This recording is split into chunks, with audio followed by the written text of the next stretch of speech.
and it hits me, oh my gosh, this is that triangle. You know, there's explanation for everything that occurred in the Rendlesham Forest incident that doesn't involve aliens at all. It was completely silent. It comes right over our heads. He saw a classic flying saucer, really, standing in a clearing. He turned over to my father and held his hand, and he looked in his eyes, and he said, "We're not alone." Welcome to Podcast UFO for our live show. We're live every Wednesday at 8 p.m. Eastern Standard Time on the Dark Matter Radio Network. Please remember to visit the website podcastufo.com for past episodes, blogs, and forums. During the show, feel free to participate live in our chat room. And don't forget to like us on our very active Facebook page. Hello, this is Martin Willis, your host. And we don't have any news. We have no news? We have no news this evening. Well, I had a little chat with Alejandro Rojas earlier today, and he wanted to get out of the office early, and we're calling each other a turkey and, you know, stuff like that, because tomorrow is Thanksgiving. This is Thanksgiving evening and Thanksgiving Eve, I should say. And I have a special guest.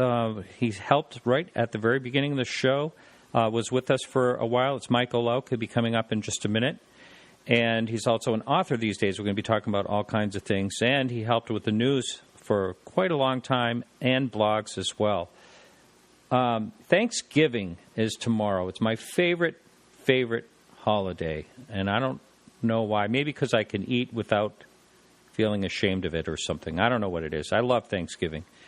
And so I want to thank the supporters of the show, and you can support the show for as little as $1 a month up until January 1st. It goes up to $2 then. So that information is right on our website, which is Podcast UFO. You can jump in the chat room, and you can join in there, and that's, again, on the same website.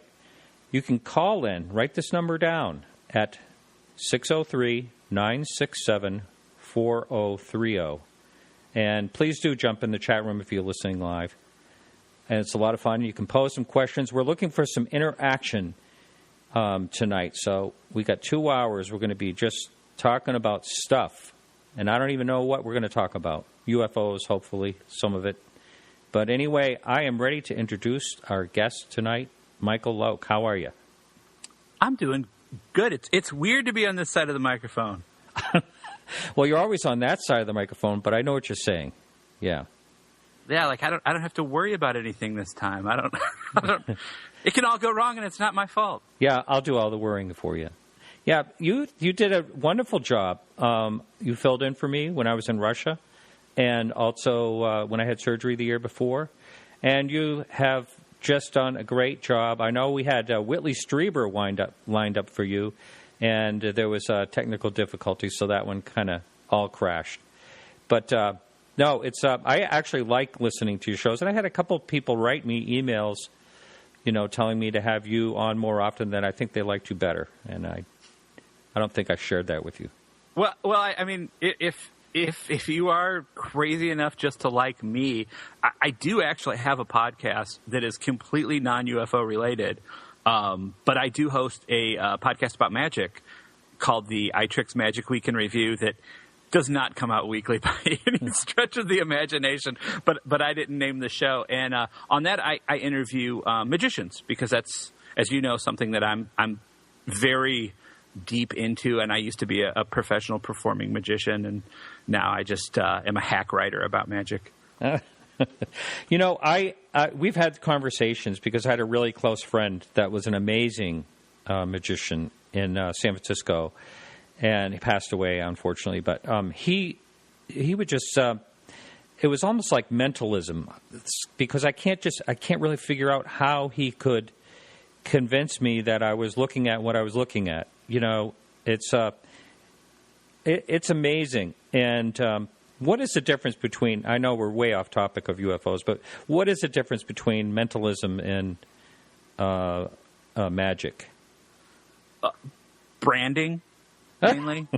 I honestly, I mean, a lot of the same things that are going to go into the mentalist are going to be used in a magic performance. A lot of magicians start out that way and then become quote unquote mentalists later. It's, a lot of people think that's kind of a new thing with the television show a few years ago and such. But there was a very famous stage magician back around World War II named Joseph Dunninger, who actually had a hugely popular radio show.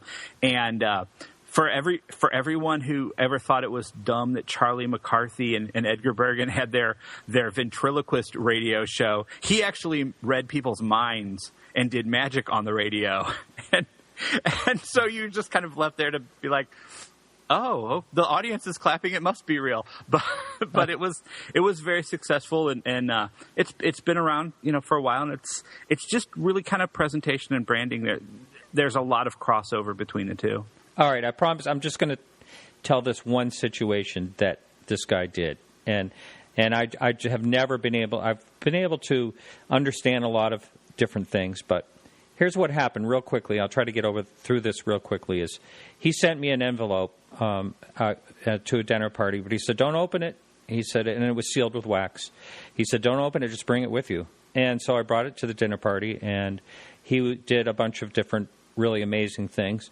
And then he said, oh, you have your envelope with you? And I said, yes. So he went over to a bookcase. He pointed to the shelves, and he said, pick a shelf. So I picked the top shelf. He said, grab 3 books in each hand. He said, pick a hand. I picked a hand. Then he brought over the 3 books. He said, pick a book. So I picked a book. And then he went through the pages, and he said, tell me when to stop. So I did. He goes, okay, remember that page. And I did. And the envelope was with me the whole time. No, it didn't move. And then he closed the book, and he walked over across the room, and then he said, open the envelope. And I did, and that page was in the envelope. How do you do that? I can't tell you how to do. Like, I honestly am in professional organizations that would throw me out for coming on the show and explaining things like that.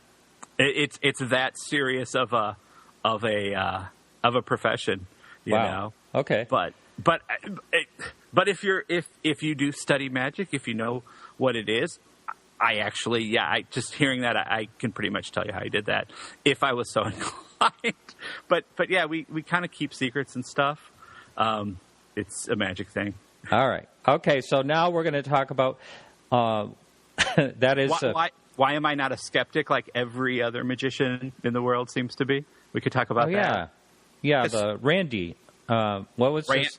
Randy, Penn and Teller, Darren Brown over in England. There's a lot of very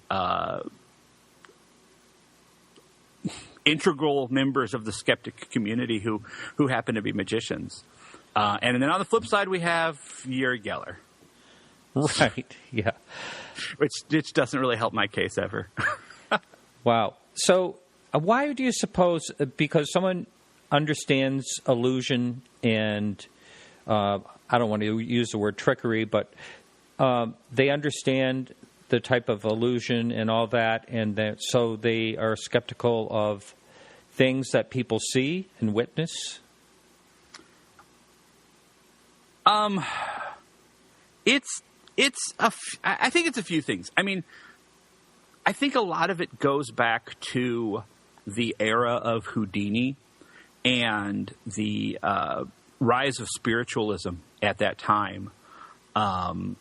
Post-Civil War America, there were many people missing husbands and sons, and there was a huge boom in people presenting seances and merely taking donations and tributes for that, and presenting, quote unquote, the spirits of their loved ones. And several magicians at the time, and to be fair, spiritualism goes back further, as does spiritual trickery, but several magicians at the time noticed that, these are actually things that I think I recognize. And busting these spiritualists became kind of a major side project of a lot of magicians. Harry Houdini, in fact, did quite a lot of work in that, and would in his show, one entire act would be a lecture on false spiritualism. So it became a real popular and form of the magician's kind of sidecraft, but it also became, honestly, fairly lucrative for a lot of those people as well. I mean, Harry supposedly, and I'm going to put that in air quotes because he always had a ghostwriter, wrote books on that type of thing. And actually, later I guess it's in this next coming year, there will be a show on the relationship between Harry Houdini and Sir Arthur Conan Doyle, who was very much a believer. And they investigated a few things together in real life that actually happened. I think the show is going to be a little bit more like Sir Arthur Conan Doyle and Harry Houdini go off and solve mysteries. But in real life, I mean, they were involved with a famous spiritualist. They investigated the name's escaping me, the fairy photos that were big at the time. There's a couple movies about that. So I think ultimately it goes all the way back to that. Now, didn't Harry Houdini, I'm pretty sure that he had some type of vow with his wife that if he passed away that he would visit her or come back to her or try to come back to her? There was some kind of code word if he was able to come back because evidently, although Harry Houdini busted a lot of things at the time, he was very desperately wanted to believe. He very desperately wanted to contact his mother. So he had arranged for a code word with his wife, and there were every year on Halloween, because that's when Houdini passed away, a seance dedicated to that. And those actually go on today. There was just one. Really? Oh, yeah. Yeah, the Houdini seance. Which, ironically, the big one in, I believe it was San Francisco this year, was basically presented by a Skeptics group. So, wow. We have a question already up on the message board, and let me just try to read this. I have a small computer, and it's hard to read the print here. What do you have to say about the idea of magical manipulation of the masses, like illusions created by TV media to steer collective consciousness into targeted directions, whether it be for profit or political control? Edward Bernays comes to mind. Just lost that. Norm Chomsky comes to mind. The esoteric alchemy connections as magical practice and the secret and private sex. Wow. Well, I think there's no denying that you can use mass media to influence people. If anyone wants to argue with that, I invite you to go and spend at least 20 minutes in front of a network television broadcast, and you will find that there are these amazing short features that periodically interrupt the main programming called commercials. And that's what they're for. Also in the show, you will notice a lot of times that maybe the heroes all seem to use Apple computers, and the bad guys all seem to use no-name computers. There are a lot of techniques like that. And to tie this all the way back to another magician and a very real UFO hoax, Orson Welles was a very accomplished magician. Some people might remember that. If you're a little on the older side like myself, you might remember him doing magic on talk shows and a special or two. And, of course, very early on, he kind of made a name for himself with his War of the Worlds broadcast. I guess. And, he was known before that. In all fairness, he was known. But that brought him up to rock stardom, really. It did. And what a lot of people don't realize looking back is that the Mercury Theater of the Air, his radio show, was an unsponsored show. The Mercury Theater was a project he had going on in New York, and they said, hey, let's bring it to radio, and we'll have it on for a while, and hopefully it'll gain a sponsor, and if not, we'll do a few episodes, and it's the arts for the masses, and we'll feel good about ourselves. So he didn't have a sponsor and was having trouble getting one until the War of the Worlds broadcast and all the attention it got. And the very next week, it became the Campbell Soup Mercury Theater of the Air. He was going to go, he was being sued or something. Eventually it was dropped. The case was dropped against him, but... There were, the whole War of the Worlds thing, when you start digging into it, there's an amazing mishmash of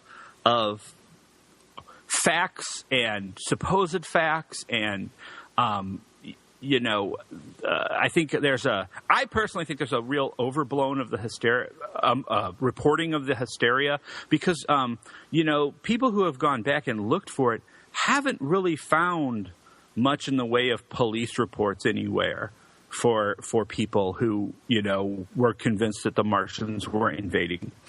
One of the things that you have to remember at the time was that radio news was a fairly new idea.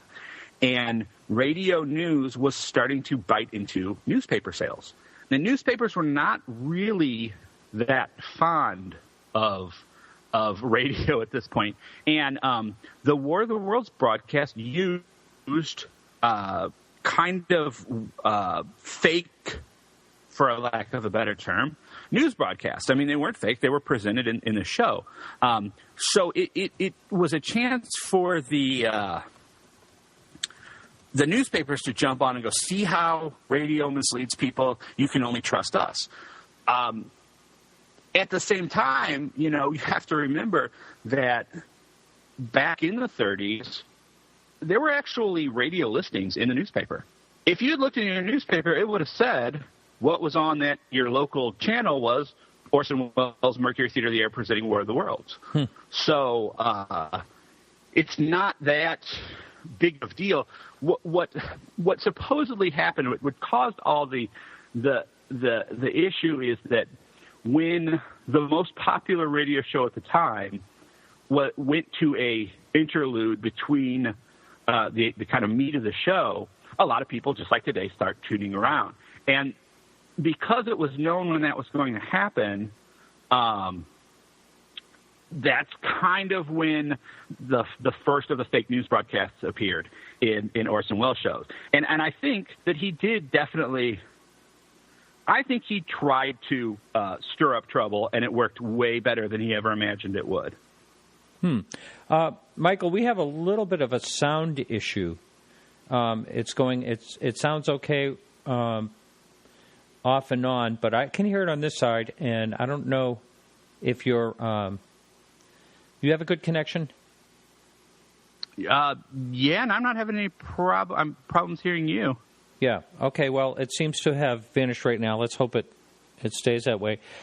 Well, I remember you wrote a blog for our website. You've written a lot of blogs for our website, but that was one of them. You kind of explored the War of the Worlds and the aftermath and all that. You can see clips if you go, if you search around on Google and stuff like that, you can see clips, newspaper clips of different people who panicked in different ways and things like that. But, I don't know if people actually jumped out of the window like they said or, how bad it really did get. Yeah, I mean, I think the worst that's been found is basically, there was a man who had a heart attack during the broadcast of the show. Was that because of the show? Who knows? Even in that, will horror movies and spook shows, actually well before the War of the Worlds broadcast, maintain that they were so frightening that they were known to give people heart attacks, so we have to post, fake nurses outside to attract attention? Sure, they had been doing that for years. And a lot of the ballyhoo that followed is definitely very reminiscent of some of the things you would see around these bigger scare-oriented magic shows. And Orson Welles definitely just wrote it and got a sponsor out of it and got to be a big name and went on from there. And because he did not want to challenge, he didn't want to challenge it. He wanted all this attention. Now we look back and these possibly inflated stories are what is read as fact, and and there's a whole new lore of that has built up around the idea that the War of the Worlds radio show was a cover for an actual invasion. Buckaroo Banzai Across the Eighth Dimension. There was a War of the Worlds television show with that premise, and a few other things. So it's become pop culture due to the success of what was probably effectively just a big publicity stunt. Uh-huh. Okay. So, time moves on, and there's the different types of media, and I know you did a blog, I believe, about movies and the influence. So a lot of skeptics will say, or it's brought up a lot, that whatever the pop culture is, whether it's movies, any type of media, that it kind of influences people on UFOs. I personally don't think that there's a lot of connections when it comes to people seeing UFOs compared to a movie. I don't see that. What's your feelings on that? Last time I hosted, we definitely got into this with the guest. I think that it kind of goes the other way, and it's hardly scientific, but some of my examples of this are: where are the reports of stormtroopers? Where are the reports of Klingons? Mm-hmm. Go back to the 60s. And when Doctor Who first premiered in the early 60s, it was huge. Daleks were huge. If you're familiar with the Doctor Who villain alien race, the Daleks, they were so huge that there were 2 American Doctor Who movies produced starring Peter Cushing, even though Doctor Who did not air in America. And they were released in America and England both. Daleks were everywhere. There aren't that I'm aware of, and I don't see in the literature a rise of these armored, roving, metal-voiced, screeching aliens coming and screaming about extermination. So I honestly don't think I ever see that. One of the big examples always given is Close Encounters. Mm-hmm. The big-headed, small-bodied, big-eyed aliens at the end of Close Encounters, or why people start seeing that, and then Whitley Strieber's book has that image on the cover, and then people start seeing it. Well, the problem is that kind of image goes back to Betty and Barney Hill, and even earlier, much earlier. So Whitley Strieber, that image is based on what he claims he saw, and I'm not going to weigh in on that either way, but we'll just say it's what in a book that he presents as the truth. That's an image from that.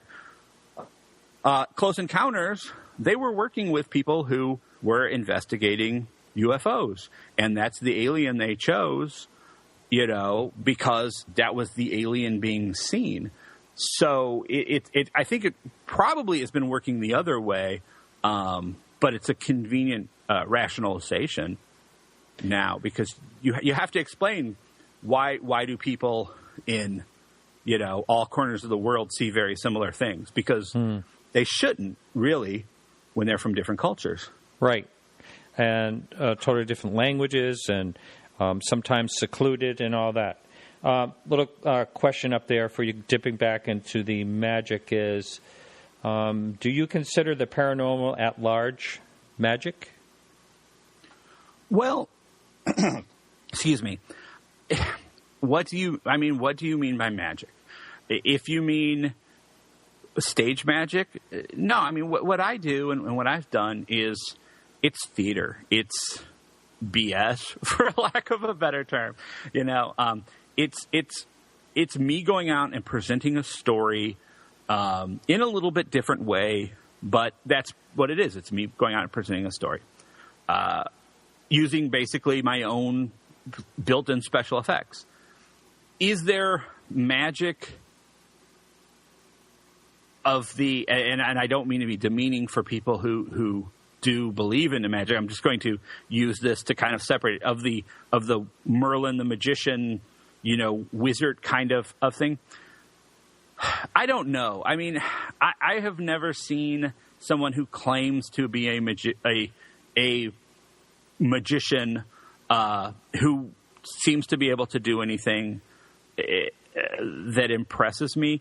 On the flip side, I think there are paranormal things, supernatural things that are not explained, that do not fall within current science, and I don't see why they can't fall under magic. I mean, I'm a long-term martial arts practitioner. I am very, very much convinced that the Chinese concept of qi, of the body's energy, is very real.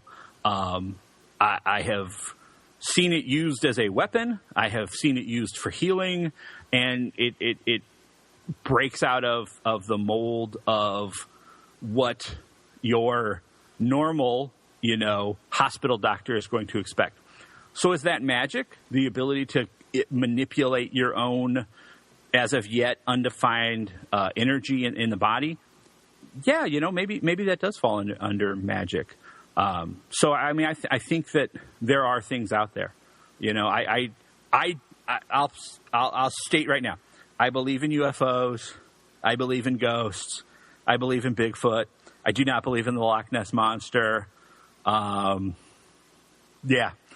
We can go on. Have you ever had any type of, this is another chat room question, have you ever personally had any type of paranormal situation happen? Well, I mean, I've seen lights in the sky I can't explain. I think we've talked about that on the show before, just because of the way it was a light. And it's like, that's a fast airplane in the middle of the night. That's a fast airplane that just made a right angle turn. That's not right. I've seen that once or twice. I'm going to tell a story that I don't think I've ever told anyone outside of my immediate family. It's just kind of weird. My grandma just died, so we have gone through a lot of this, and so it's just a weird time for me to tell it. But I'm going to tell it. When I was 5 or 6 years old, my great grandfather passed away, and I was lucky enough to have both sets of maternal great grandparents be alive and near me when I was growing up, and spend a lot of time with them. And my grandfather passed away. He was sick most of his life. It wasn't unexpected. I was in first grade, so I won't say that I understood everything, but I did understand that Grandpa was sick. He was going to whatever they were telling me. He was going to go to heaven. But I understood he was going to die. I remember being mad that they didn't let me go to the funeral. I remember being really mad about that. And so it goes. Maybe 3 months later, I was at my great-grandmother's house, which I frequently was, playing in the living room, and a man walked into the house who looked like my grandfather. But he stood up very straight and very tall, which was not something I was used to seeing my grandfather do because he had been sick for most of my life. He had a suit on, which I definitely had never seen my grandfather wear. And I thought it was his twin brother because he had a twin brother who lived in California. And I immediately thought, wow, this is Penn, who I've always heard about and, even written letters to, but I've never actually met him. And he walked through this hall. You could see part of the hallway from where I was and down into what should have been the kitchen where my grandmother was probably making pie because that's what she made, bread and pie. That's what grandmothers do. And I jumped up and I was very excited and I ran into the kitchen and there was nobody there. But I saw him. I saw him clear enough that there was a shadow on the wall. He was there. I heard the footsteps. I was not sleeping. I was playing with Hot Wheels, you know. It was the strangest thing. And it wasn't something where I thought, oh, it's Grandpa's ghost. I thought it was his twin brother, because he was much more robust and healthy than I'd ever seen him. But when I went in the kitchen, there was nobody there. And my grandmother obviously she had no idea what I was talking about. She was a little worried for me. I think I actually ended up being put in bed because she thought I was sick after that. But, you know, I can't really explain that. I can't really, because I saw him as, like I said, clear as could be, shadow, everything. And because he had that twin brother, it never occurred to me that it's like, oh, I'm seeing Grandpa's ghost or Grandpa's back. It was, oh, it's you know, great-great-uncle Penn. And that's something I really, really can't explain. And really, so I don't know if I saw a ghost, but I kind of feel like I saw a ghost. Yeah. Well, I think there are a lot of unexplained things, and that really fascinate me outside of the UFO field. And sometimes I want to talk about them. And I'm just going to throw this out there. I was talking to Keith, the producer of the show, and it's possible I might do a separate podcast that will go out and be free to supporters of the show on other things besides UFOs. It's kind of like it's in the thought process right now. Just like various unexplained things? Yeah, something like mysteries. I got a name. Can I name it? Okay, sure. All right. As a companion to Podcast UFO, Podcast WTF.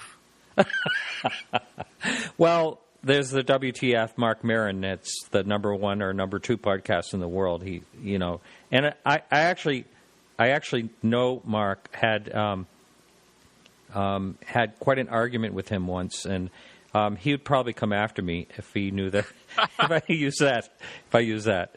But actually, his show's grown so big now. He's on Netflix and everything else. I'm just a little guy, you know. But anyway, he's a real character. No, I don't know.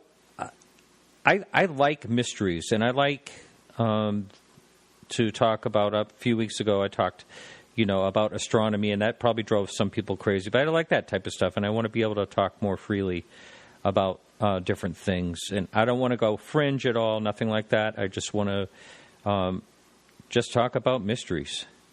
So anyway, I wouldn't mind getting a little feedback from the listener out there. If I'd listen. Just throwing that out there. I'd listen. All right. Well, hey, thank you. So, Michael, let's talk a little bit. A lot of people are new listeners since I've been on the Dark Matter Digital Network, and so they may have never heard you on the show in the past. So can you just give your background, and we'll talk a little bit later about you've written a book recently, and that's going to be in the program. We're not actually having show notes, but it'll be in the show itself where people can actually explore that. But let's talk about you, your background, and also what sparked your interest. I know you contacted me very early in my show. I think I was only like 15 shows in when you contacted me. Right. Well, and because you were looking for help. You know, that was you called out, and I said, hey, why not? What sparked my interest in it? Man, I don't know. I don't know. There's things in my life I can point to, and I think everybody's like this, and you can say, this is why I do this now.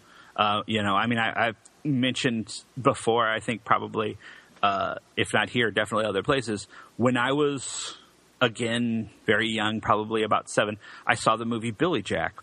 And Billy Jack, for people who don't know, it's a very I saw them early... too. It's a great movie that a lot of people will tell you it's terrible, but they're wrong.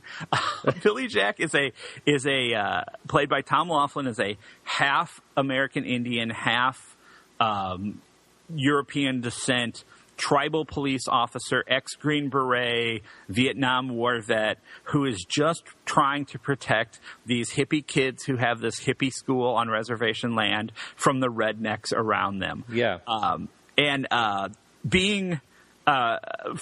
Having a pretty significant Native American aspect to my family. My great grandfather I was just mentioning, he was American Indian. One of my other great grandparents was as well. So I kind of grew up with those stories and aware of the fact that we had that in our family and some of the traditions and things from that and being very aware of that. And then my father's family was barely in America, from Germany, so I kind of felt that mix between the two. And I saw this guy doing martial arts, and then my parents were hippies.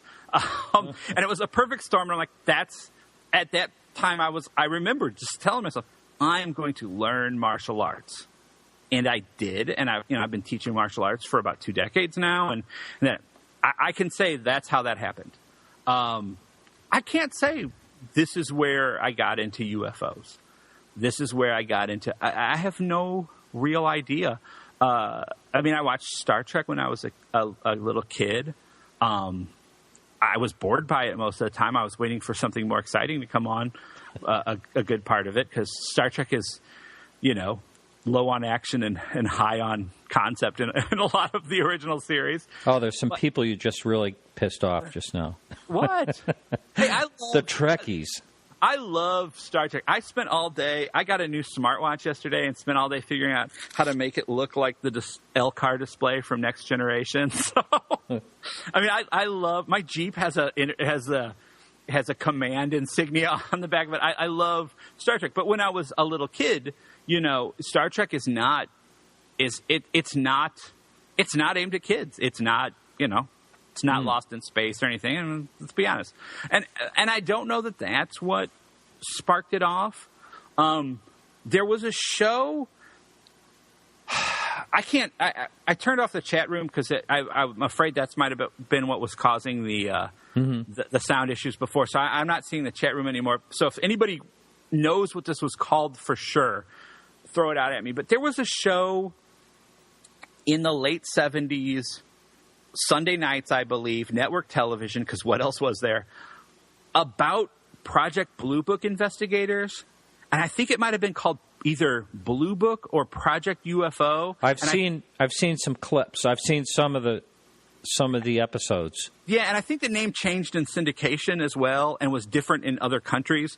But if anybody knows who that was or remembers that, I remember watching that as a kid, but I think even then I had already kind of,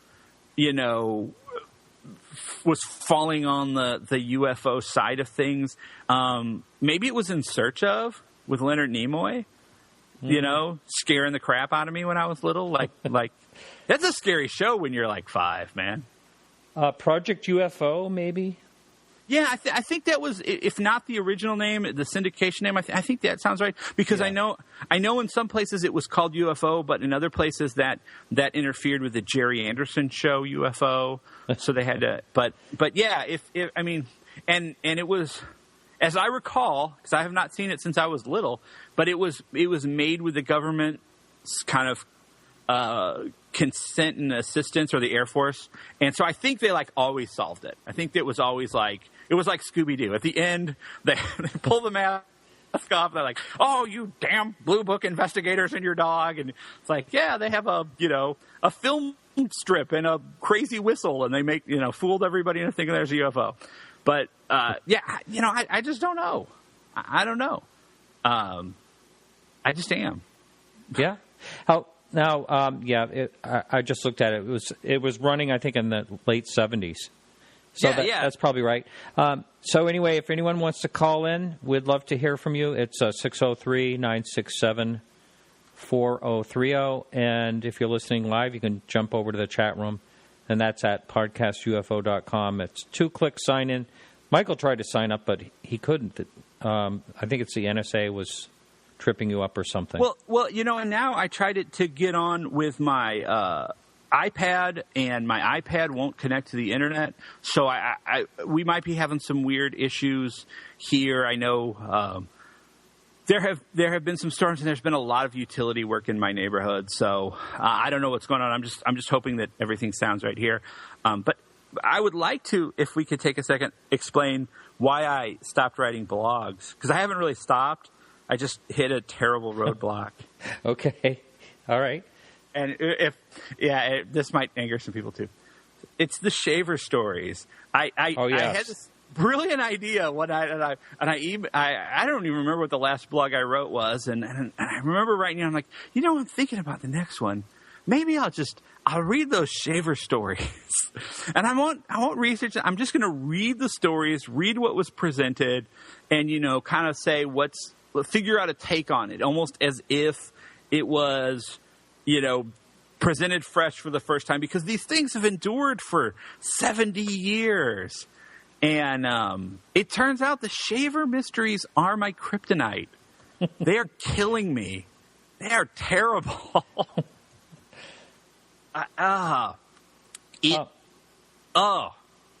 They're, for people who don't know, back in the day, Richard Shaver, right?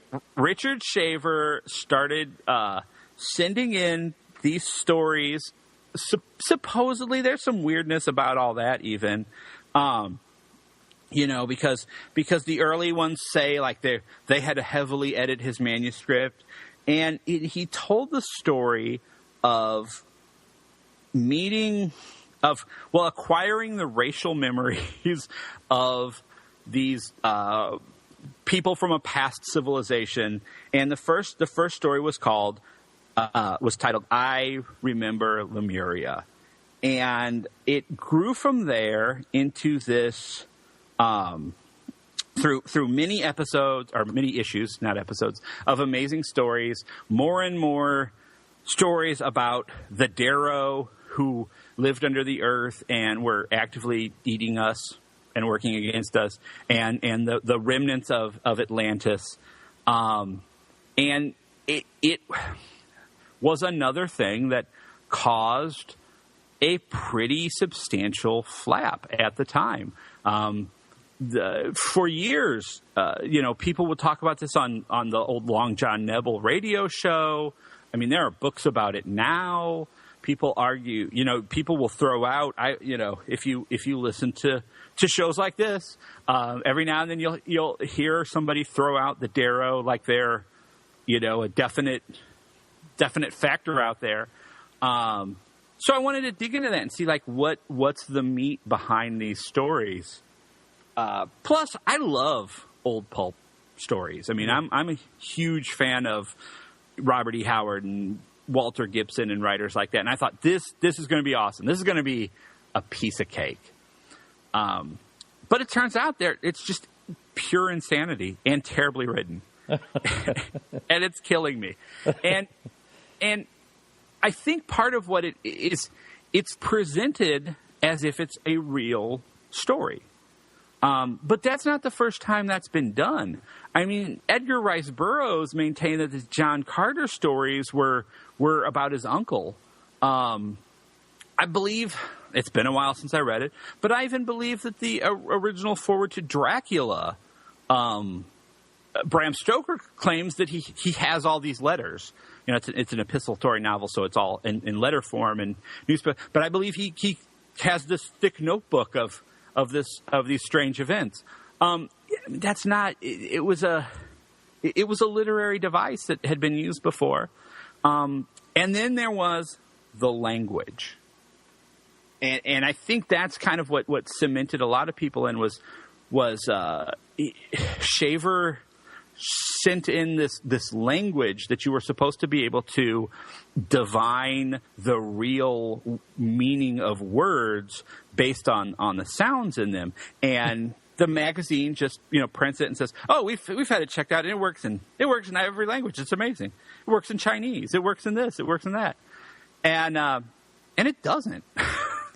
Huh. It doesn't at all. It's full of crap.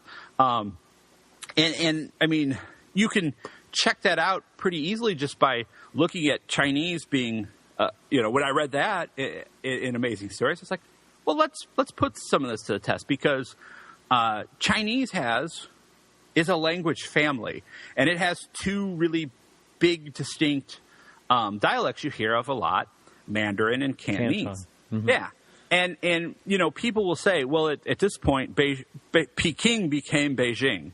Well, no, that's really not true. Peking is how you say the name of the city in some, mainly southern dialects, Cantonese. Beijing is the Mandarin way to say it. Same with Nanqing and Nanking and a few other things. A lot of times the two dialects are pretty close. A lot of times they're very different. If you're familiar with the famous Shaolin Temple, where Kane came from in the Kung Fu television series and all the movies with the fighting monks, Shaolin is the Mandarin terminology for that temple. In Cantonese, it's Silum. Very different word. So it's Cantonese and Mandarin are like English and German in a lot of ways. Mm-hmm. You could kind of listen and kind of hear some things where, you're going to recognize stuff, and there's some roots. Mm-hmm. Right. And then it diverges pretty good. So if you start doing things like that, like putting in the sounds of Cantonese and Mandarin, pretty quickly the words don't, the meaning, the hidden meaning of the words from the sounds fall apart. It's pretty easy to make it fall apart in English, but you put it out there and enough people, write in and say, "Oh my God, that's amazing." I tested it in Finnish and it totally worked, and Welsh, and things that that the average reader at the time and in World War II era America is not going to be able to jump on the internet and go, "Hey, Finnish, let's try that." And there's no reason to believe that all these letter writers are even real.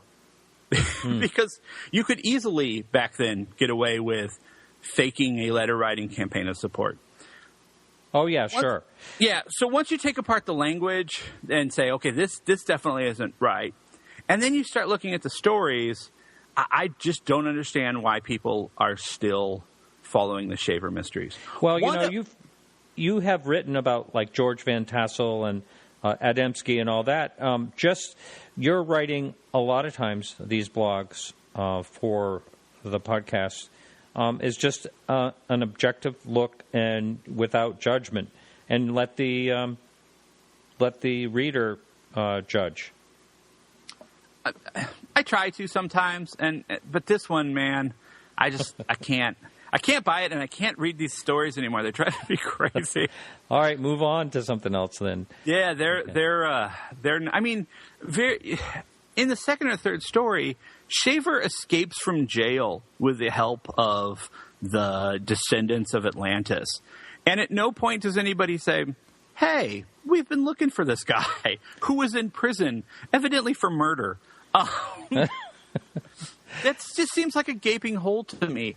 They also theorize in another story that, I believe it's Norway was expected to be a holdout at the end of World War II because of the Nazi sympathetic government that had installed itself, and it just folded. Boom.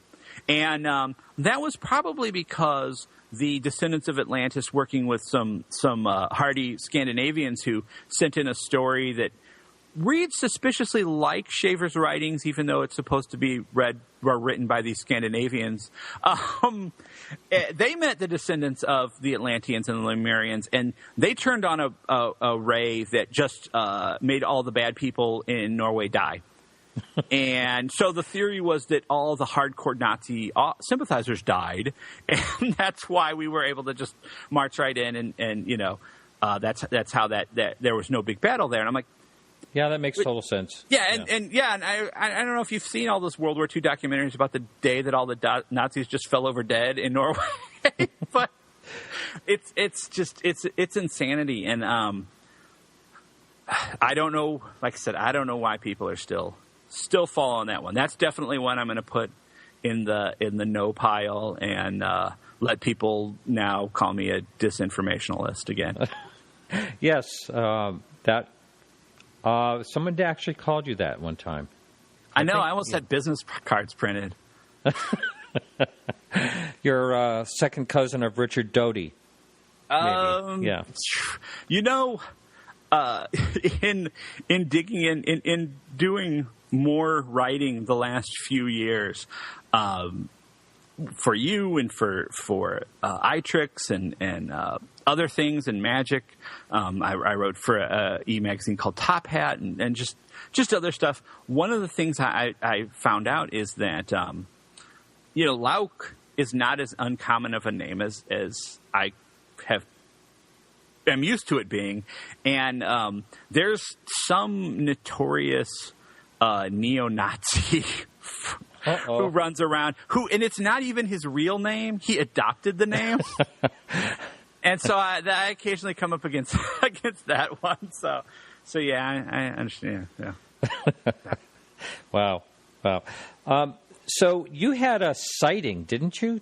The lights like that we mentioned. Yeah, I know. That was such a long time ago. That was like 4 years ago. Well, and earlier in the show I mentioned. I know, but you just said lights. Can you describe it a little more?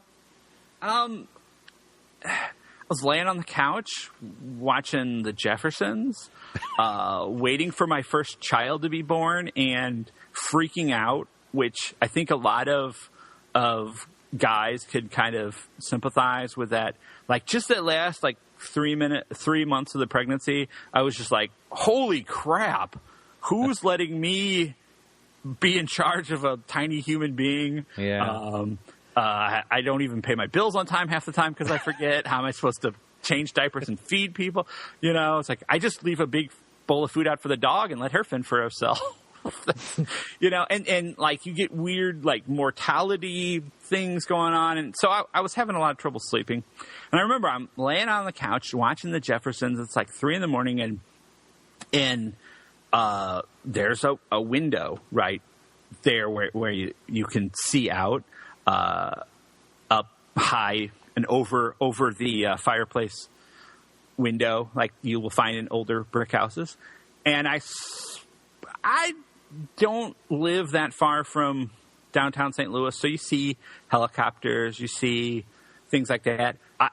The window faces the wrong way to see things going to the airport generally. So when I noticed a light zooming by once, I was like, that's kind of weird. I don't see a lot of jets at night or anything, and it was pretty fast. And so then I was paying attention to the window, and I saw another light come from the other direction, and it happened to move about halfway across my window, moving very quickly, and then just shot straight up in the air. Just a perfect right, and I was like, well, that was really weird. So I just popped out the front door and stood and, watched for a little bit and didn't quite see anything. And then just when I was about to give up and go in, I saw another one do basically the same thing. And it came streaking across the sky. And this one was fast enough. I would have said that is a falling star, a meteorite. Not unfamiliar with those. But again, it just did the right angle and went straight up. It's like, okay, that was weird. And then, by the way, I didn't go to sleep the rest of the night. I was ruined for going back to sleep. I bet. And I didn't see anything else. But there's not. It's. If there's an explanation for that, I'd love to hear it. I didn't see aliens. I didn't see. It wasn't close enough that I could say what shape it was. It was just a light. It wasn't leaving a trail, anything like that. But right angle more than once. It's weird. Things shouldn't do that. Things don't turn in right angles. Nothing real. Tron's motorcycle turns in right angles. That's about it. Not fast. And there's some actual pretty good theories on, just to say if it is extraterrestrial, if there is actually an occupied craft that can turn like that, going thousands of miles an hour, and the G-forces in the triple digits or whatever. There are theories on how that can be done, and very interesting. One of them was that I had on a past guest way back, said it was kind of like a falling, like when you're falling, it's sort of like a gravity thing, which is fascinating.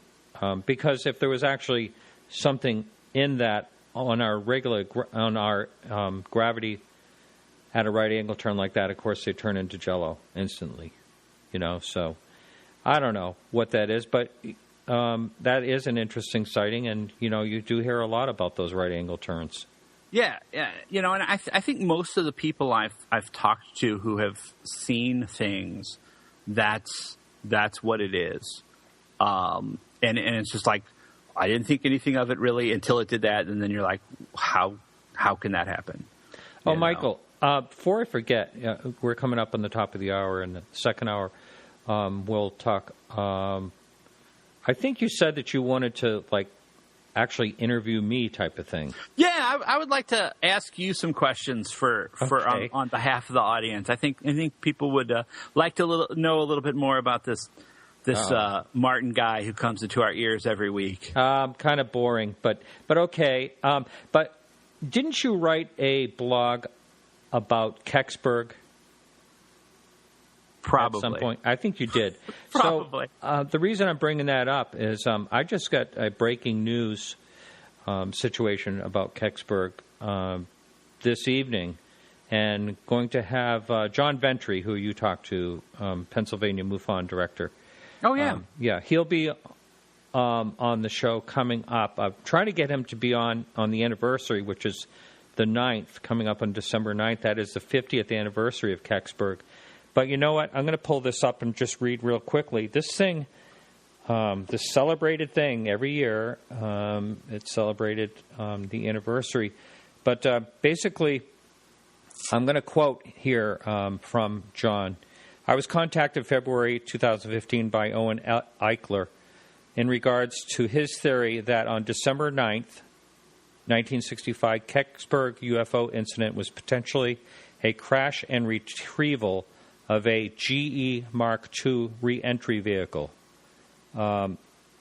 Anyway, that launched back on the 7th of December. And this guy spent 10 years researching this and believes that's what it is. And he has answers for everything. The reason it moved the way it moved, the reason it was quickly retrieved. Anyway, they're going to be coming up on the show. I thought that was fascinating. Such a solid case, so many witnesses, and possibly solved after all these years. Actually, 50 years almost on the nose. Yeah, that actually, I mean, it makes sense. But on the flip side, one wonders why they hadn't fessed up to it by now, and what must have gone very wrong to have that land, in a fairly populated area instead of a nice ocean. Yeah, a lot of things are going wrong. And early, that was 65. Oh. Yeah. Well, 4 more years we landed on the moon, so I guess I see your point there. But I mean, definitely something interesting to hear about. I do like when you do have to listen to all of these real world explanations. One of the problems I think with UFO field now is that there are so many people who make definite claims about indefinite things. Will talk to you about the reptilians as if we have their email address and know who they are and can. Hang on, Michael. We have a call coming in. Hang on. Oh. Hello, caller. What's your first name and where are you calling from? Hi, it's Chris in Pennsylvania. Hi, Chris. Forgive me, I'm nervous. That's all right. I don't know why I'm nervous all of a sudden, but anyway, the GE Mark II that they're thinking may have been the Kecksburg thing, that was a satellite reconnaissance setup, and that was before digital, so it actually had a film in it. And so when this thing crashed, they wanted to get right out there and get the film canister out of it. They actually used to jettison the film canisters, and they would come down by parachute. And then they would send planes out to actually catch the parachute, the canister, as it fell down. So anyway, they were probably interested in getting to that as soon as they could so they wouldn't lose it. And there was also taking pictures of the Russians. Yes, that's right. there was also a situation with some type of propulsion and possible radioactivity, and that was another reason. I read through this article, but that'll be really good to have John from your state come up in a few weeks and, explain the whole situation. But thank you for that. Did you have a question for the guest, or you just wanted to make that statement? No, just wanted to mention that, yeah. Yeah, I like that. Okay. Thanks for the call-in. Okay. All right. See you later. Happy Thanksgiving. All right. So, so we're right at the top of the hour, Michael. And so it's time for a quick music break. Hang in there, everyone. We'll be right back.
I like that tune. That's by Kerry Lloyd Whitehouse. He's a contributor to our music for the show. And if anyone wants to download that music, by the way, you can just go to our website, podcastufo.com, and on the sidebar you'll see a banner, and he said anyone can download that.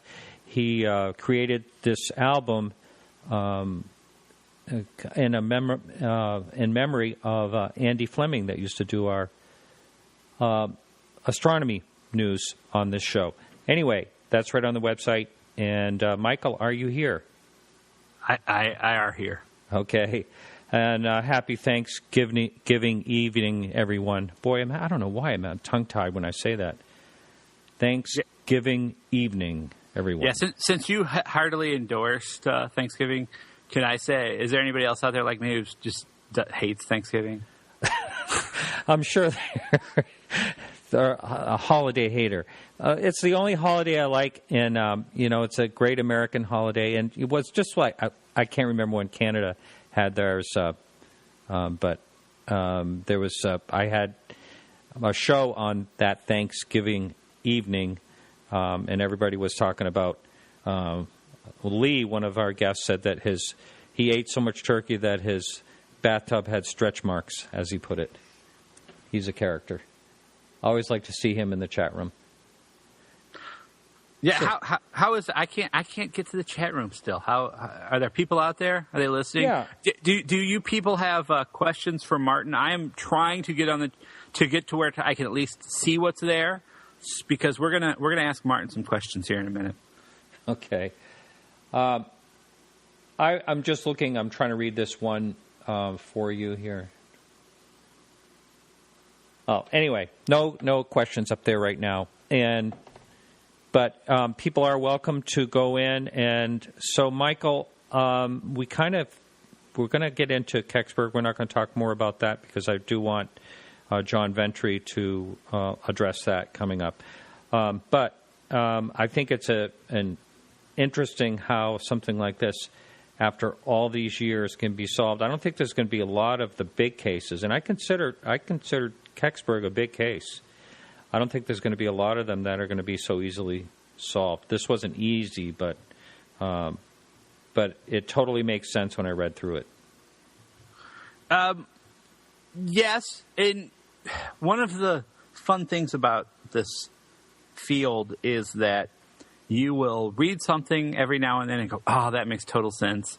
And then, you just have to sit and wait for the holes to start getting punched in it by other people. And sometimes it'll change your mind and sometimes it won't. But, until we have that definitive statement where, we could go to the NASA archives and say, yes, here's the film from Kecksburg, I guess and some people won't even trust that. That's true. But yeah. I guess we have to see what really can stand the test of criticism. Mm-hmm.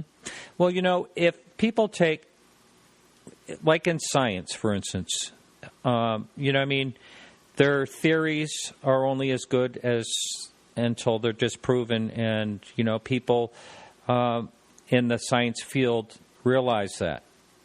So I think when people are, let's say they write a book, they're making a living somehow, or a partial living. No one makes a big living in the UFO field, but say they're making some money on a case.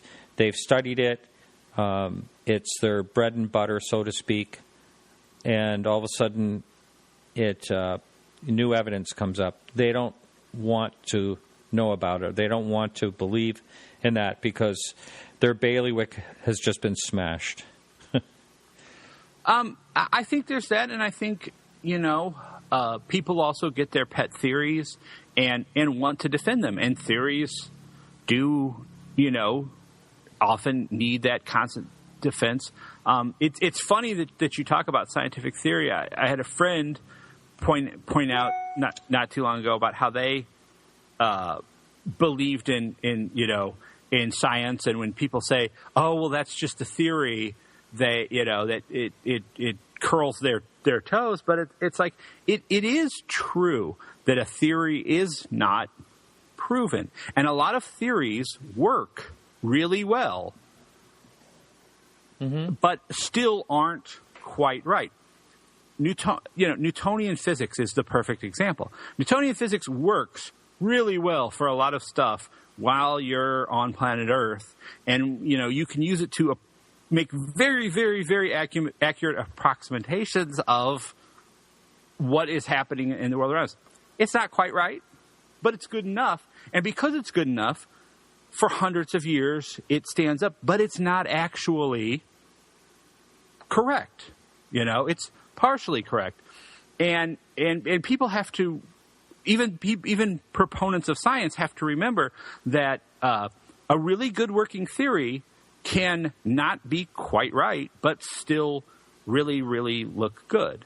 And that's just one of my pet peeves. Just like another pet peeve, I'm going to throw out with UFOs. What does it matter if they're extra-dimensional or extraterrestrial? How is that any less remarkable? Yeah, that's true. Or different? If you want to go that route, you could even say time travelers. Also pretty darn remarkable. They're still not us. Right. And they're alien to us, if that's it. Here's a question for you. Could you play devil's advocate? If the UFO phenomena is nothing, no supernatural events, why are people seeing what they see? I would like to hear your reasoning. Well, I think the biggest defense of that is that people see things that aren't real all the time. And people remember things that aren't correct all the time. That's why every now and then you have some guy who was, fingered by 6 eyewitnesses who's getting sprung out of jail because of DNA evidence that has exonerated him. People, we are not supercomputers. We do not remember exactly what we interpret data as it comes in. We don't record it. That leaves, a lot open. There's that. There's also then the factor that some people want to believe. Some people want to believe. Mm-hmm. If you spend your entire life hoping to see a vision of the Virgin Mary, chances are she's a lot more likely to pop up in your toast because you're looking for it there than someone who isn't. There's that factor. And there's the factor that there are definitely things. I mean, there's no argument about this. There are things that are done by our government and other governments that they just don't want to tell you about. Mm-hmm. Point blank. Some of them are going to be in the sky. And there's that as well, The world's kind of sucky and boring if there aren't aliens and stuff. Mm-hmm. That I think is one of the greatest arguments against this is that people make up stories. We've made up stories for as long as we could talk. We've made up stories for pretty much as long as we can prove there are stories. Maybe they're true, maybe they're not. People lie, Does any other animal actually lie? I'm not sure. I'm not even sure how you would tell. Yeah, your dog is so bad at that usually, though. Him, yeah. Yes, he will try to act like he didn't eat out of the trash as there's trash hanging out of his lip, but he's bad at it, But I mean, we're built to lie. We're built to make up stories. We're built to. So I think that is a very powerful and robust defense, and I think it works really, really well in a lot of cases. But it's also the easy out for a lot of explanations. It's an easy out for a skeptic or a debunker. Right. It's the easy out is to go, look, what you saw was a giant owl. I'm like, what? A giant owl? It was bigger than my Jeep. No, you didn't see it right. It is the easy out. But it is also something that cannot be, it can't be put aside. There are people who want to believe, therefore they see things. There are people who want to have a good story, therefore they hoax things. Those are undeniable facts, and we have to keep that in mind as people looking for a further explanation, as well as people who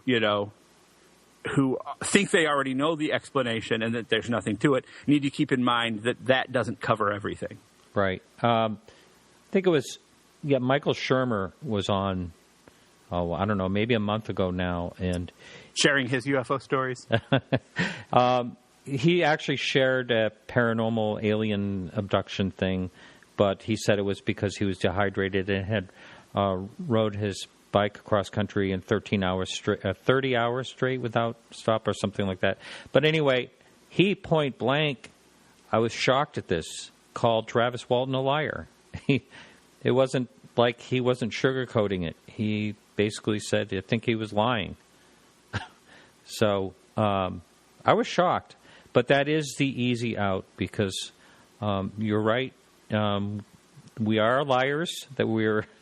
I think there's some type of statistics on how many times people lie per day. It's pretty amazing. I mean, I'm one of the magicians at times who has billed myself as a professional liar. I've continued to do that as I write at times. So I'm very aware of how much people lie and how much people tell stories and how easy it is for people to misinterpret things. All that being said, however, there are things that get very hard to misinterpret or just explain by that. It's one thing to say, weird blip on a radar. It could be a lot of things. True. It's one thing to say somebody saw something in the sky and, they thought it was a big round silver object, but, okay. So when there's a weird blip on the radar and people are seeing the weird thing in the sky, that's when you have to start paying attention. Yeah. Someone wanted to know, and you could maybe, when you semi-interview me, you can ask me the same question. But someone wanted to know what your favorite case, UFO case worth discussing is. This is going to make people hate me. It's Roswell. And the reason it's Roswell is because it's Roswell. If you talk magic, you have to talk Houdini. If you get into him, it turns out he probably wasn't that good of a magician. He's a great escape artist. Kind of introduced that but when it came to the magic, it was kind of like, okay, Houdini, that's why, that's why you weren't doing so well before you started, getting out of but people, Houdini is synonymous with magic. Boom. If somebody says, man, I got a friend and he does this cool stuff, he's like Houdini, you know what that means. Roswell is synonymous with UFOs. For better or for worse, it is. And because of that, yes, it's a dead horse that's been, but it has to be discussed because it's going to be discussed, like it or not. There's going to be a special on it sometime in the next month, like it or not. There's, it's there. There's nothing we can do about it, and it has to be addressed. Yeah, I've probably talked about that case more on the show than any other case, I believe. And, because whenever I have a skeptic on talking about Roswell and all the reasons why they don't think it happened, that's when I come up with my side of it and all the things that totally cannot be explained, I don't think can be explained at all. Well, we don't have to go into that because I've done it a number of times, but still. Yeah. Well, and in defense of Roswell, as a case to discuss, if nothing else, it illustrates that the government does try to cover things up. The government maybe doesn't know what its own representatives are doing at times, but it does hush it up. That the government is willing to change its story. I mean, there are some important things that can be learned from Roswell, even if there's a 1,000,000% definitive proof this is what happened tomorrow. It comes out tomorrow. Hey, happy Thanksgiving. So we're going to explain Roswell. And this is it. And we've got film and we've got testimonial and we got 303-year-old dudes who are going to swear up and down and everything else. And so tomorrow night we go to bed happy, going, we finally understand what happened at Roswell. And it turns out that it was movie special effects and flying monkeys or whatever. Who cares? And it has a completely 100% non-alien, non-supernatural, nuts and bolts, easily verified scientific explanation. It's still worth studying because it's a secret the government kept, and we need to look at how they kept it and what they did to keep it and what happened and how. I mean, it is a valuable case to study as a study of cases, if nothing else. Does that make sense? Yeah, I think Stan Friedman says they lied and changed their story 5 times on that case. The Air Force, the Army Air Force, eventually the Air Force, all the way back in, I think it was 93 I can't remember the year the last hearing on Roswell was, but it was in the 90s. That's when they came up with the instead of just saying there were no aliens, there were no bodies, then they came up with the crash dummies. Right, and the time, what was the word they used? Time compression, that people were just moving. Oh, yeah, because of it. Yeah. See, and that's one that a lot of people bought, and that one just blew my mind, because if you... I don't remember necessarily everything in my life in the right day, and neither do you. Neither does pretty much anybody, except for evidently Mary Lou Henner. But you do separate out the weirdness. If you remember, if something's so strange that you're going to remember it for 60 plus years, I think chances are you're going to kind of keep it separate. You know, the birth of my two daughters was very similar in a lot of ways. We went to the hospital. My wife had cesarean sections. We knew it was going to happen because of some complications. Blah, blah, blah. We had daughters each time. I don't really get them confused. And they were only, basically 2 years apart. I don't get those two incidences confused. Well, they're saying this is the argument that the time compression thing, that it was, 5 years later when those came out and all that stuff. But I don't think that someone is going to have such an impression that they would remember everything like that and not know, when it happened. Yeah, that's exactly what I'm saying. Is you're not going to go, oh yeah, and then this was a time. Supposedly they did such a good job.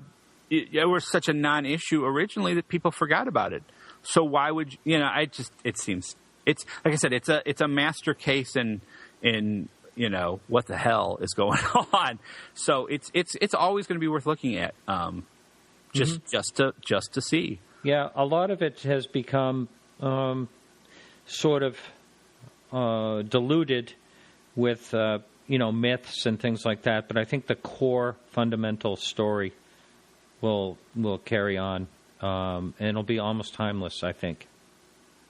Who knows what'll happen in 100 years? We may have contact by then, and visitation and disclosure, if that's ever going to happen, and all that stuff. So, but if none of that happens, I think that case will live on. And I agree, because at this point, I'm of the theory that if aliens were to land on the White House lawn, for lack of a better term, but for some reason, let's say by the end of the year, we know exactly.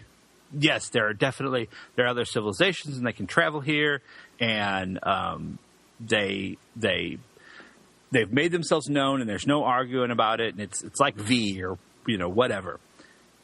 I still don't think we're going to find out the truth about what governments knew for a very long time. Just because a secret comes out doesn't mean you automatically admit to the secret keeping. Right. Well, they'd have a lot of explaining to do as well. Right. I mean, there are more. Yeah, exactly. And that's it. I mean, I heard some. I'm old. I'm old, but I'm not old enough to have been alive during the Kennedy years, so I don't have that special fascination with the Kennedy assassination that a lot of people have. Rightly so, but I don't. But I heard somebody say the other day that there are still files from various investigations that are sealed from the Kennedy assassination. Right. And they're going to be sealed for a very long time because of the people involved, and there's no reason to expect it if that's the case, and if that is a definite confirmable fact about that. And we all know Kennedy was shot. I mean, there's no argument about that. Then the same thing, I think even if we can say, like I said, by the end of the year, oh yes, there's definitely other civilizations, and they land here, and now we're engaging in commerce, and we're a tourist destination, all this good stuff. I don't think we're going to have disclosure for a very long time. Even when we we have the truth. Right. If that is the truth. Yeah.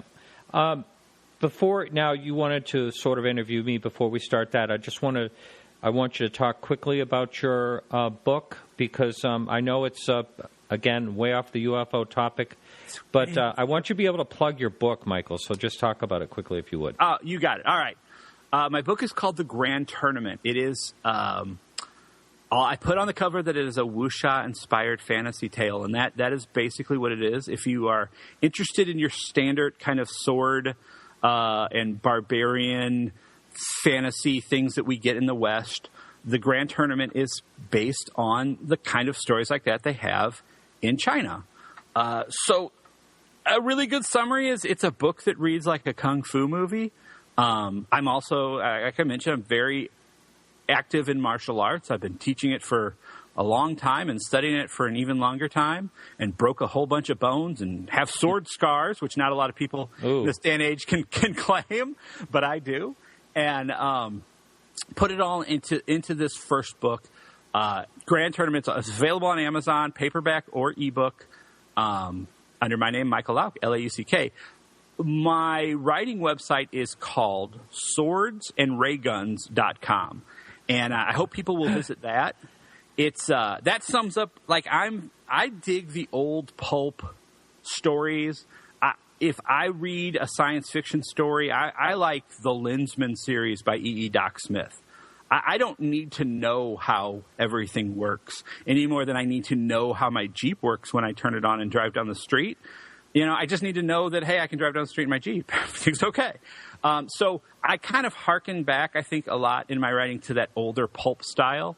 And I'm getting more and more stuff on. If you visit swordsandrayguns.com right now, there is a section for free stories. There's one up there. You can download it. Hope you enjoy it. If you go to swordsandrayguns.com/podcastufo.html, and podcast UFO can be in all uppercase or all lowercase, .html, there is a secret short story on there for podcast UFO listeners. There's a chance to sign up for my mailing list, and I will be putting out more stuff that it's more on the podcast UFO kind of vein. I have some things on the drawing board, as it were, for what happens, the adventures of Earth after we make contact, and some things like that. And then I also have, guys fighting with swords. Okay. All right. There's a question up on the message board, but I don't. I don't understand the question, so maybe you do. What is GH15? Do you know what that is? I have no idea. Oh, I'm glad I'm not alone. All right, so we're going to switch microphones here. All right. So go ahead. Be easy on me. I'll be easy on you, man. Right. There's no reason why this shouldn't be friendly. Okay. This is not like Nixon Frost. Is there a reason it should be? Okay. Let's start with an easy one. What are you hiding? Millions of dollars. Oh, wow, yeah. Nice. Yeah. On a more serious, being serious now, you've been doing Podcast UFO for a while, and you had a auction podcast, an antiques podcast, which it's your day job. Longer than that, how did you fall into podcasting? I mean, whether it be your quote unquote normal podcast or your quote unquote UFO podcast, a lot of people say they're going to do it. Very few people do, and even fewer people are successful. What sucked you into it? Well, it was not. It's a lot easier now than it was when back in 2009. I was listening on my way to work to Adam Carolla, and I actually got to meet him and actually interview him a few times for some different. He was actually on the Antique podcast talking about his collection of cars. Anyway, I thought Adam Carolla was a riot, and basically he got bumped off of the station he was on that I was listening to, and it was syndicated. It was everywhere, but the format was changing on the station, and he said, I'm going to start a podcast. And this was in, I think, 2008 or something like that, 2009. And so he did, and it's actually one of the biggest podcasts. I think it's like number 3 or number 4 or number 2 And yeah, all the podcasts, it's right up there. Yeah, something like 1 million downloads a show or something like that. So anyway, I listened to that, and then one day I started looking at podcasts, and I didn't see any on antiques. And I had a coworker, and I said, "Hey, you want to do a podcast on antiques?" So it sounds great and everything like that, and a lot of people, I think, can think that and end right there as soon as you start looking into what it involves, getting it into iTunes and RSS feed and all that stuff. I didn't know any of that. Didn't know anything about websites or anything like that. So I kind of taught myself the whole thing and started in the antique podcast. Was number one in the entire world as far as the antiques and arts. It's number 2 now, but it was number 1 when I was really paying attention to it, above the Antiques Roadshow and all that. So I really loved podcasting. It was a lot of fun, interesting, meeting a lot of people, making a lot of connections and stuff like that. But I'll tell you what, I love this much more. And I haven't done one in a while on the antiques. I really enjoy this field much more. It's much more mysterious. A lot of very interesting people are involved, and so I love it. And I'm really glad that I decided to give this one a try, and it's been the best. So, my next question was going to go to like how much of a technical background you have, and it sounds like not much. Well, I trained myself. I learned WordPress, and I can get along pretty good. But I have someone helping me out now, Sam down in Peru, and he is amazing. Can write any type of code for anything. So that there's that next level that I never reached, and I don't think I have time enough in life to try to reach it. Well, so what advice would you have for the listeners who are thinking, I've got a unique view, or I've got something, or I've got a completely different topic that I'm really into that I know other people are into, but I can't find a podcast, or I can't find a podcast in my language. What would you tell them about getting started? Well, here's the thing that wasn't around when I started is YouTube. YouTube has all kinds of tutorials, from everything from equipment to how to set up a podcast. And there was nothing, absolutely nothing, in 2009. So you can figure out how to do the whole thing just by watching tutorials on YouTube. Well, and now, too, I mean, I know for iTricks, I've ended up doing podcasts from my iPad, because I don't have to live stream. I can record. I have a $20 adapter that lets me put a decent professional XLR microphone into an iPad. And, yeah, that's what I take to magic conventions and things. And wow. It is a lot easier. Now, I used to do a video podcast, as you know, about martial arts movies, which was true and epic. That was really funny. Foul-mouthed pain. Yeah, well, we were drinking. Well, I was drinking. My co-host didn't drink, and I did. And it's really evident in a bunch of those shows. Yeah, that was really super funny. Are those available? No. Oh, that's too bad. There are some clips around for flying DVDs of death, but by and large, they're not. Yeah. Just because it costs so much to continue to host. Yeah. And I haven't gotten around to put them on YouTube, and I don't know if I ever will.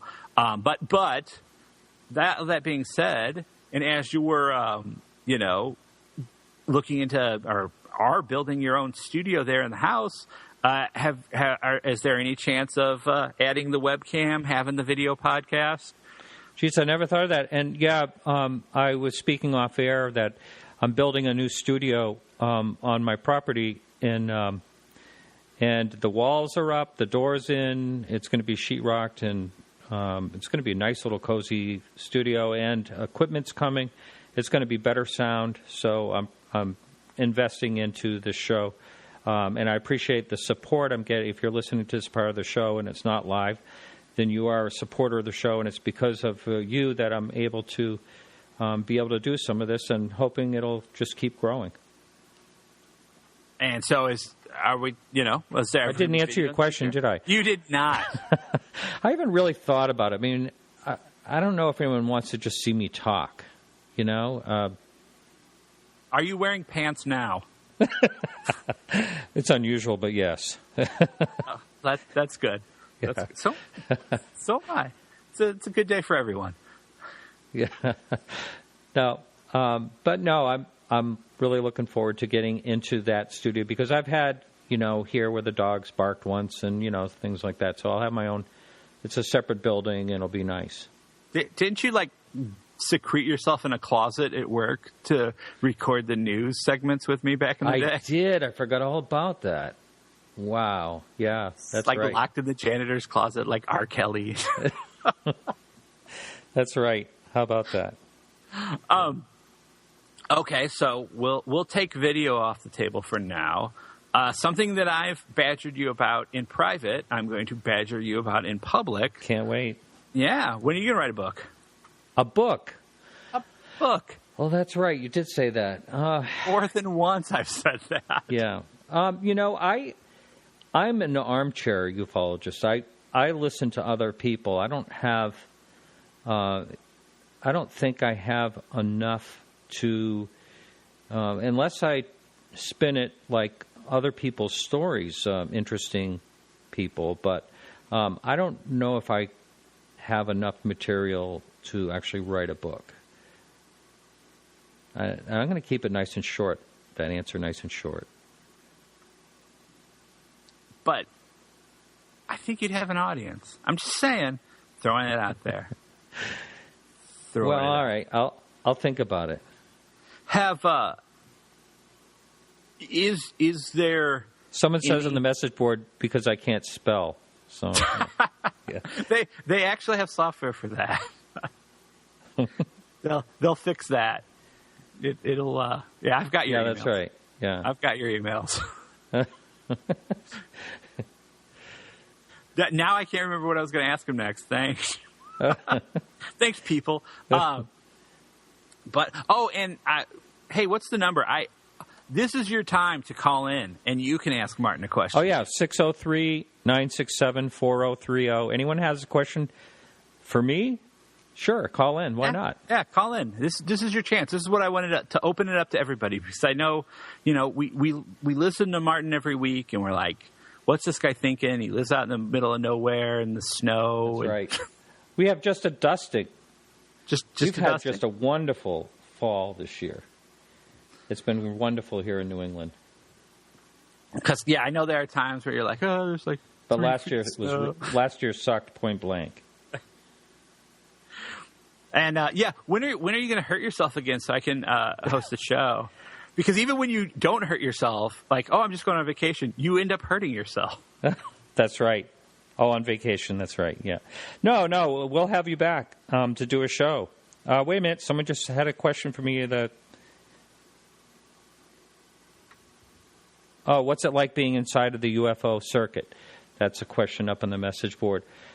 It's fun. I don't think I'm any closer to anyone, when I go to conferences. And I think when you do a show, doors open up and people talk to you much more freely than other ways. That's about it, really. I don't consider myself any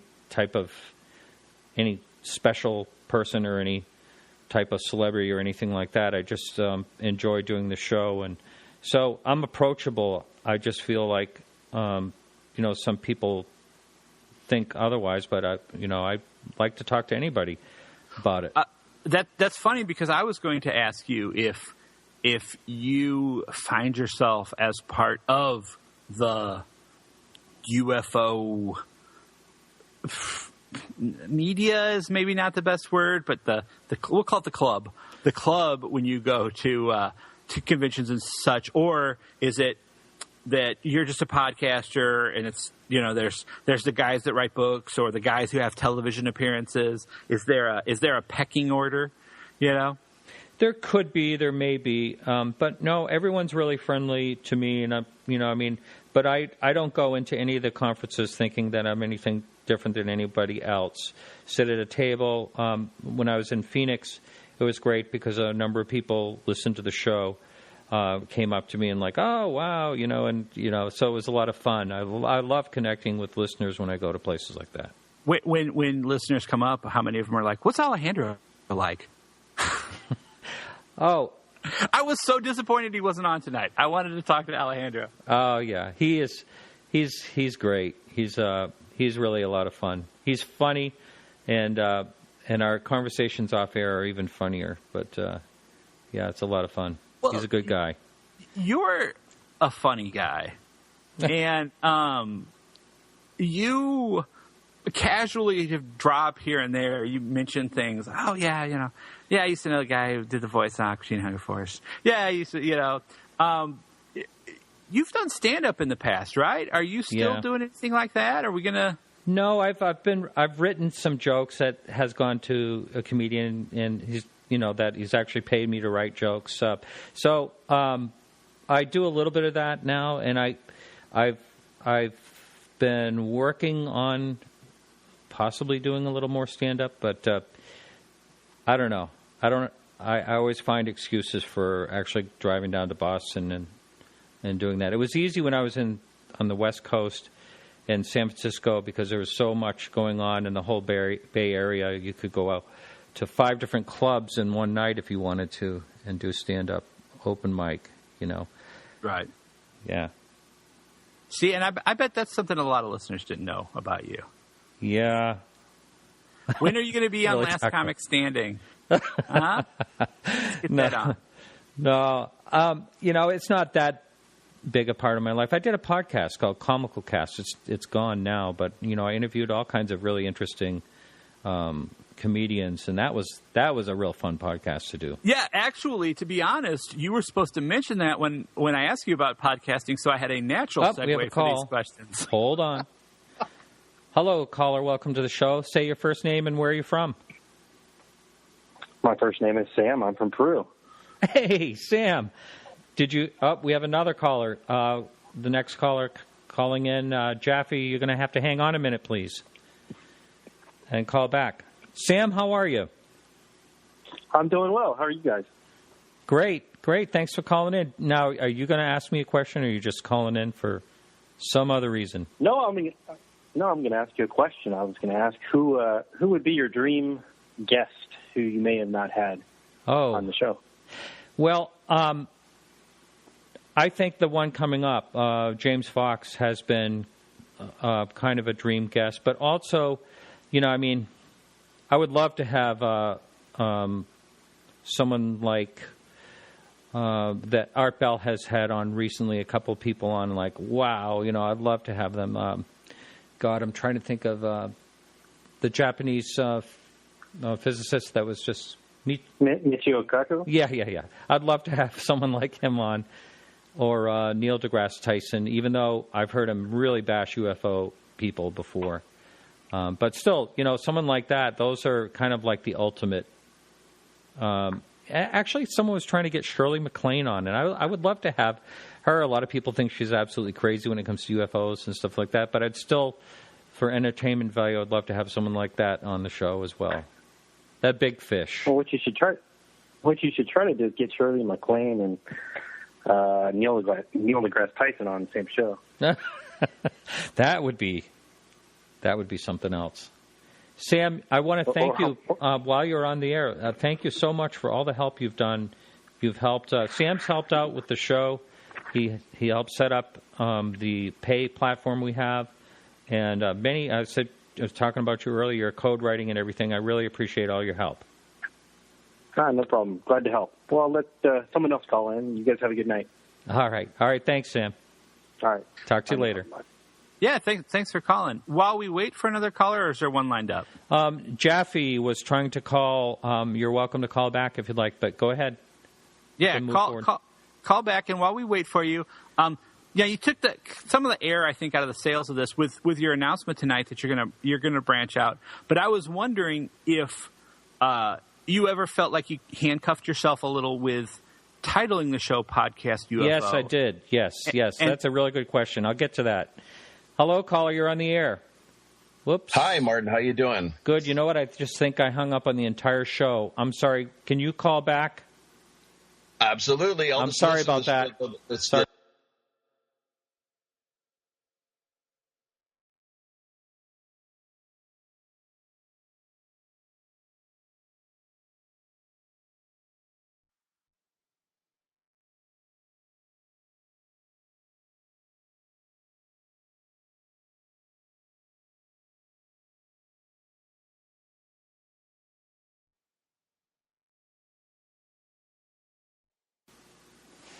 Michael? Hello? Yeah, I screwed up. Are we back on now? Not yet. I'm hoping that Keith is listening. There he is. Yeah, no, that's me calling him. Oh, you're calling him? Yeah. Keith? Keith, are you there? You are on the air. Okay. All right. Sorry about that, everyone. Wrong question, so you hung up on me? Is that what just happened?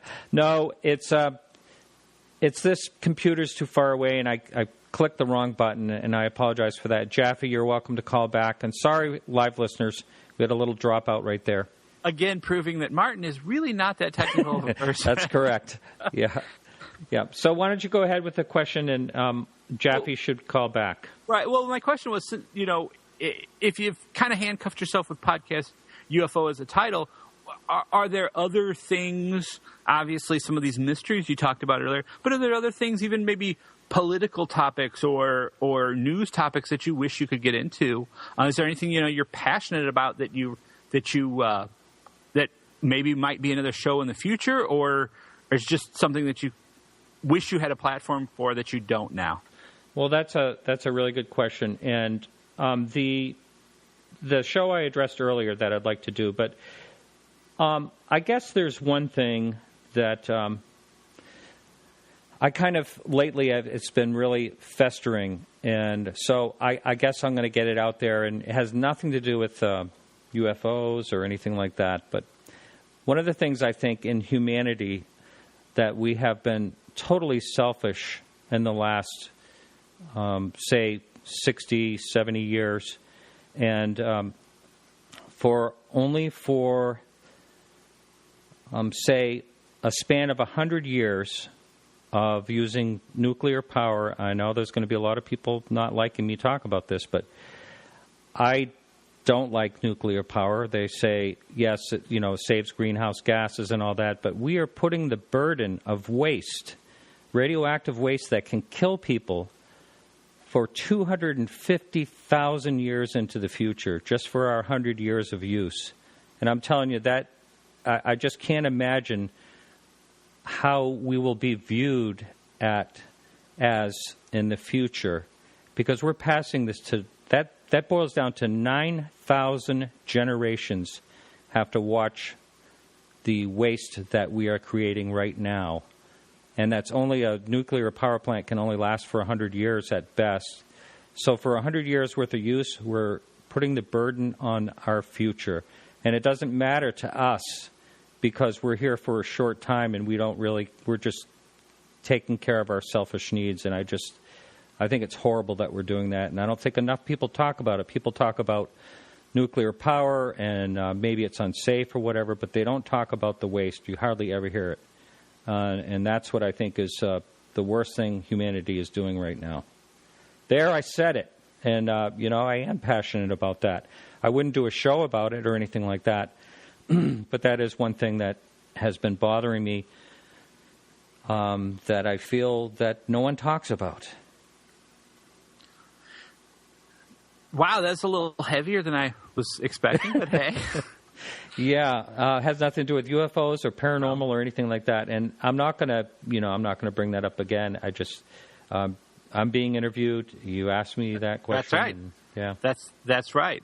You are being interviewed. So, another question for you, taking it back directly to the show. Are you in love with this? Are you doing this forever? Can we count on you for years? Yes. Okay. Yeah. Right. I worry all the time about running out of guests. That's the hardest thing to do, is to get interesting guests. And, I have some lined up, but it's so short. Tonight. Yes. But, I had someone working with me for a little while on that, and she was doing a wonderful job. She actually got James Fox, who's coming up on the 16th, and I'm very excited about. And she got a few other ones that were really good. And I would love if someone could work with the show and do just that, try to get good guests, because it's really hard to constantly reach out and try to find someone interesting. That's the hardest part of the show. But I love doing the show, and I would like to do it for as long as I can. Awesome. And the show, it's running now, right? I mean, there were some server issues before, but with the new pay platform, we can all rest assured that, especially if we're pitching in, that we'll have you for a while. That's right. And, the show, there is, it has a dedicated server. There's all kinds of platforms that belong to monthly payments. And so, yes, it's self-supporting, and it's doing well with all the help of the supporters. And if it wasn't for that, it would be, several $100s out of pocket per month. Yeah. Are you open to advertising? If people out there had something that they wanted to advertise, or is it just you've made your decision not to go that way? Yeah, I don't want to run ads. I really enjoy. I hope it's okay that I say this. I like the Paracast. I think it's a great show, but there's so many commercials I can't stand listening to it, and I just I won't do it. So I'm just not going to have advertising. As far as banner ads, I do take banner ads on the site occasionally. I don't, not too many, but I do get them. All right. So we can look forward to you ad-free, more or less. I mean, at least in the show, which is good. Yeah, there's a question up on the message board. Someone wants to know, are there some potential guests that have refused to come on the show, and why? That's a good question, and the answer is yes. I reached out to Nick Pope. Nick Pope said, "I'm sorry, I only do a few shows, and I won't do your show." There's been a number of people. Shirley MacLaine's actually answered me through her publicist, so that was one that said no, and that you can see why. But there are a number of people that have answered me. I had Alan Bean, who was a fourth person on the moon. I had him on my antique podcast because he's a wonderful artist, and I got to talk to him quite a bit and found out that he had a major UFO sighting. I think it was in 1970 or 1975, something like that, from a space station. And so I asked him if he'd come on this show, and talk about that UFO sighting. He said, "Not interested," and that was it. So there are, it's a challenge, and but I'd say for the most part, people in the UFO field love to talk, and yeah. They're pretty, fairly easy to get. Do you? I know we're running out of time, but I have a couple more questions. Do you ever? You mentioned before being an armchair researcher. Do you ever feel that pull to go out in the field, to run around at night and chase lights, or go to where there's been a major sighting and do some investigation, or are you definitely divorcing yourself from that in the future? No. I kind of have an interest in that, and I love to. I have a telescope. I love to look at planets and stars, and the moon and stuff like that. And I have a beautiful observation deck at my property in overlooking the mountains. And so I have, I like that. There's no real hot spots that I'm aware of. There is quite a bit going on in Maine, but I've been invited out to do some sky watching. I haven't actually done that, but I might at some point. But I think that sky watching, for instance, unless it's a hotspot, a well-known hotspot, I mean, the odds of you actually seeing something are just like the odds of you being out there alone in a hot tub or whatever it is you're outside. It's very, very rare that something happens. And I think if a bunch of people get together, they might start imagining they're seeing things too. Well, yeah, there's that suggestion. What kind of person's sitting out alone in a hot tub and sees a UFO? I knew when I was saying that.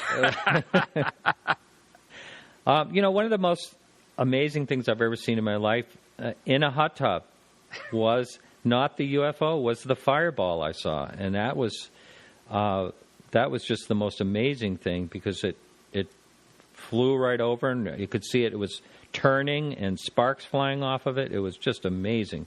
Huge.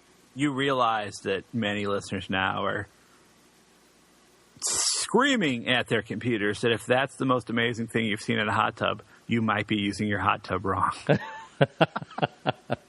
That could be right. Yeah. But well, I know we're coming up to the end, and I don't have the official clock, but I know we got to be getting close. So, and you probably have future shows to plug and all that good stuff. So, thanks for letting me interview you for a little bit. Yeah, that's it's been wonderful. Now, your show that you do on magic. Mm-hmm. When is it, you said that's not? I write for a website called itrix.com. It is updated pretty much every weekday, covering the world of magic news. It's the only big magic website like that is not just for industry insiders. It's for fans and magicians alike. When I got hired on there, they had a podcast already that had been kind of dusty and hadn't been done in a while. And I resurrected it, and it's called the iTrix Magic Week in Review. I don't even pretend like I do it once a week. I do it as it comes up, but it's called the iTrix Magic Week in Review. It's on iTunes. It's on everything. Or you can just find it at itrix.com, which is where I work. Actually, for Andrew Main owns iTrix, who had the A&E television series Don't Trust Andrew Main, and is a fairly well-known kind of mystery thriller author as well, and used to be an investigator for James Randi. Oh, is that right? Yes, sir. When you say an investigator for James Randi, all right. I'm trying to read this message. Hang on just a minute, because we are... The music's coming up. We're done. There's music. Okay, I didn't get any warning. So that's it. We have James Harzan coming up. Jan Harzan coming up, the director of MUFON, next week. All right, everyone. We'll see you next week. I have to close it out now.